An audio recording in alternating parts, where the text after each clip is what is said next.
Hello, and welcome to the 5th Angels and Demons development update video. As always, if you're only interested in specific parts of this video, there are timestamps listed in the description. I got a lot of work done in the past month, so we have a lot of different stuff to talk about.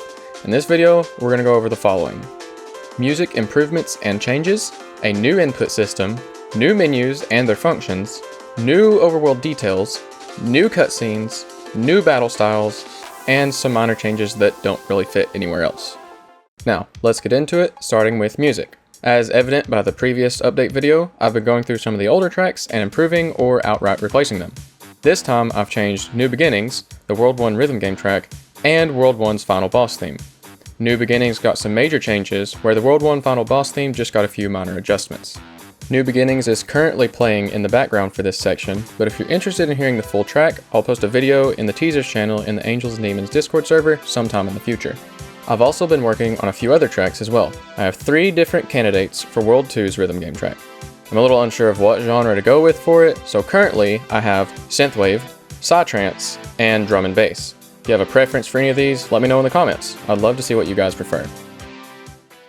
Now let's talk about the new input system. All controls have been migrated to using the Input 5 library for GameMaker. This change allows me to support many different controllers, hot swapping, mixed control schemes, and, the most requested feature, rebindable controls. The rebindable controls are still being implemented, but for now, Angels and Demons should work with nearly any controller you can connect to a PC. So if you really want to, grab yourself some DK bongos, a taiko drum, or whatever kind of unorthodox control method you can think of, and go crazy with it. Moving on now, we're going to talk about menus. If you're in the Discord server, or if you follow me on Twitter, you likely have seen me posting updates about a new pause menu. This new menu is much more fluid compared to the old one and supports a lot of different functions. So first we're going to take a look at the new player menu. The player menu shows the current stats and gear of your selected character on the left-hand side of the screen. The right-hand side of the screen shows the different characters currently in your party, with their order going from top to bottom. Finally, the current player selected for use in the overworld is shown in the center. You can select a different character using the cursor on the right-hand side, and selecting the character you're currently playing as will allow you to change their order. Again, this order is from top to bottom, so as an example, if Yui is in the first slot, Yui will be the first to attack during battle whenever it's your turn. Next up is the item menu. This menu, along with the key items menu, is basically the same as it was before, with the only major differences being a visual overhaul. However, the equip items menu has been completely redone. First, select the character whose gear you want to change, and then you will see their available gear on the left-hand side of the screen, and the stats plus their changes on the right. Mix and match gear to fit your party to your preferred archetypes. Moving on to the info menus, there are 5 possible menus in the info section: enemies, quests, achievements, smoothies, and maps. The enemies section shows all the different enemies, or frenemies, you've encountered up to this point. You can view their stats, what they look like, what type of enemy they are, and a short description of them. The quests menu shows all the different quests you've taken on since the start of your adventure. The right-hand side of the screen shows the quest's owner, the location it was given, and the reward, if any. The left-hand side shows the name of the quest, and the text box at the bottom displays a description. Next is the achievement menu. It shows the unlock conditions and whether or not you've achieved any of these goals. Easy access for those looking to reach 100% completion. The smoothie menu shows the different smoothies you can blend at Green Sun Smoothies. It shows the ingredients, stats, and quality of the smoothies. Notice how as the quality increases, the stats increase as well. The 5-star smoothies are definitely worth seeking out the ingredients for. And finally, we have the map menu. This one isn't ready yet, as I'll have to manually make a map graphic for any area that has one. I'm opting to wait until most, if not all of the rooms are ready for the next demo before I make graphics for them. This way I don't have to go back on a previous design and make changes, or worse, just start from scratch. Now that all the info menu subsections are out of the way, we've reached the runes menu. This menu shows which of the 7 runes of virtue you've obtained on your adventure. Each rune has a short description of where it was found, just in case you ever need a little reminder. Finally, we have the options menu. This menu is a watered down version of the file select screen settings menu whenever you're in game. You can only adjust the video and audio settings here. However, if we transition to the menu used outside of gameplay, there is also a controls and other section. So let's start from the top. The video settings let you adjust the full screen state, graphics settings, and frame rate. The audio settings allow you to fine-tune the music volume and sound effects volume, which is a step up from the previous menu where you could only choose preset values. The controls menu will allow you to access 2 more submenus, one for rebonding controls and one for testing controls. These aren't ready just yet, however, but as for the other settings, the gamepad graphics setting will allow you to change the graphics of on-screen button prompts. This way, if your controller isn't correctly detected, you can manually set it. The switching mode determines how controllers will be interpreted. Hot swap allows you to freely swap between a keyboard and a controller. Fixed will never swap from the last control scheme used. Hybrid allows you to use a single keyboard and controller in unison, and Multi will allow you to use any amount of devices together as one controller. Finally, you have the option to reset all custom bindings to default.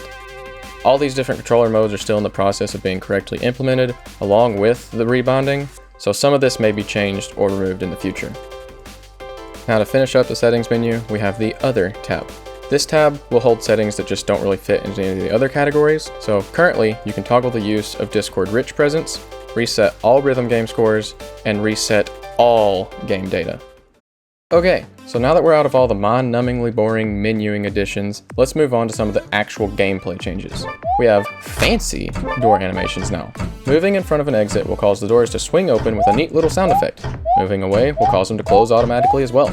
Who's opening and closing them? Heck if I know, your guess is as good as mine. Maybe Yui is using her ethereal angelic abilities? Maybe you yourself are a psychic? Or maybe it was just the wind? We'll never know. Anyways, we also have some new foreground elements. Rubble from a long time ago and a flag planted atop it. Maybe it's a memorial for something, or perhaps the local children were playing King of the Hill. Maybe someone just didn't clean up their mess. But enough about that, we're gonna move on to cutscenes.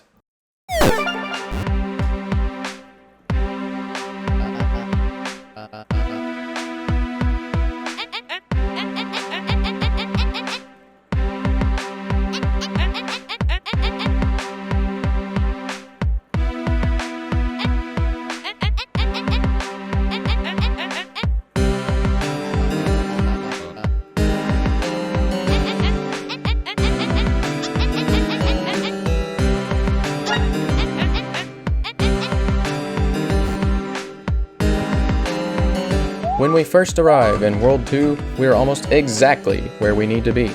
The only issue is that we don't have access to the room in which the rune resides. Say that 5 times fast. So, our heroes set out to find the keys to this door.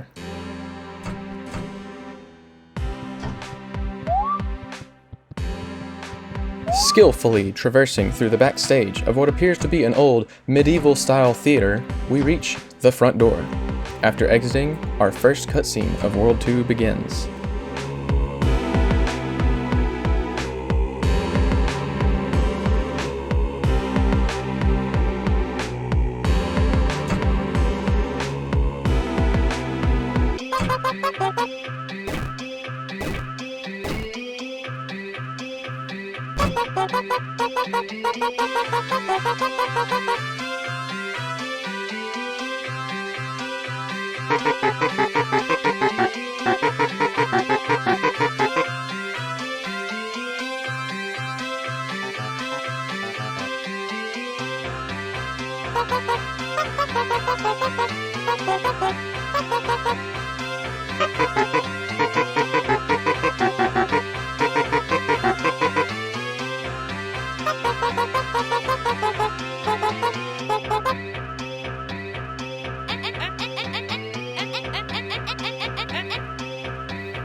After hearing out the clowns and accepting their quest, our heroes head east to the Eastern Mountains.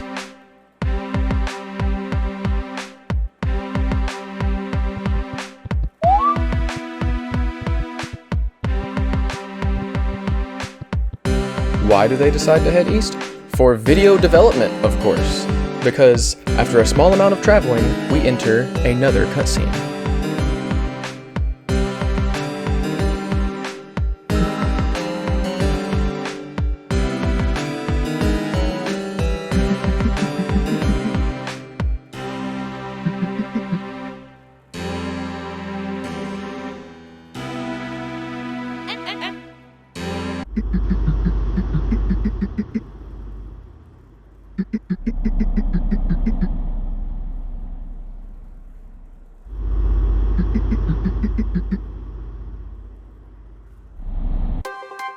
A cutscene which will segue into the next segment of this video.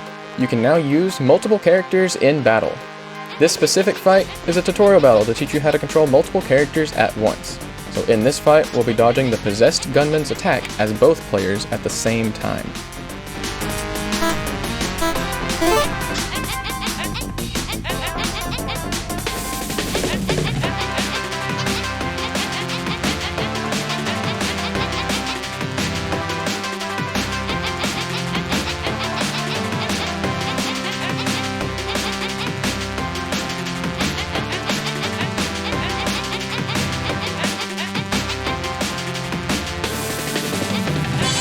From this fight onwards, Yui will fight alongside you, leveling up on her own and learning special attacks that only she can use.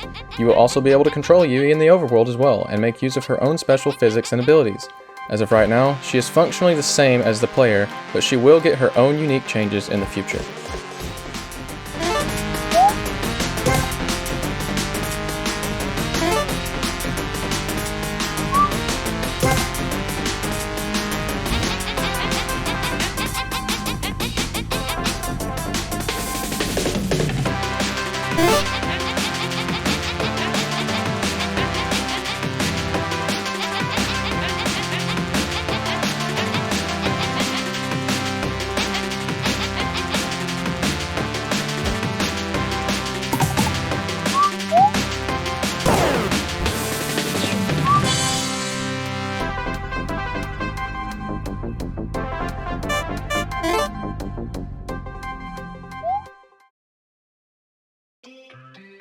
And finally, we have miscellaneous changes.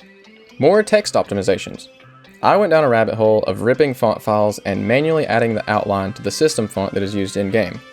This is great for the frame rate in areas that don't use the new hand-drawn font. More fine and minor details have been ironed out for the story, with more things tying together and past events of the in-game world having references and explanations. Sprite redesigns for Chet Archie are nearly finished, along with new sprites for a certain character who will make an appearance in World 2. Kaguya has received a redesign as well, and she will get her animations restyled sometime before the next demo is available. I've upgraded the Discord Rich Presence extension from Dissonance to Neko Presence. Neko Presence is free and open source, and is 64-bit compatible, which is a requirement moving forwards into development. And finally, this one isn't really an in-game change, but I've cleaned up the channels in the Discord server a bit and have been working on some extra stuff behind the scenes. Link in the description if you want to join. So that wraps up all the additions and changes for this video. As you can tell, I've been really hard at work in the past month, so there's probably some stuff that I missed. From here on out though, development should progress much more smoothly. If you're interested in watching the development process, I will occasionally live stream. I'm in the process of setting up a multi-stream plugin so that I can stream to multiple platforms at once, so make sure you have notifications enabled here or on Twitch. All other social media links can be found in my link tree in the description. With all that said, thank you very much for watching. Let me know in the comments what you thought about this update, and I hope to see you in the next video.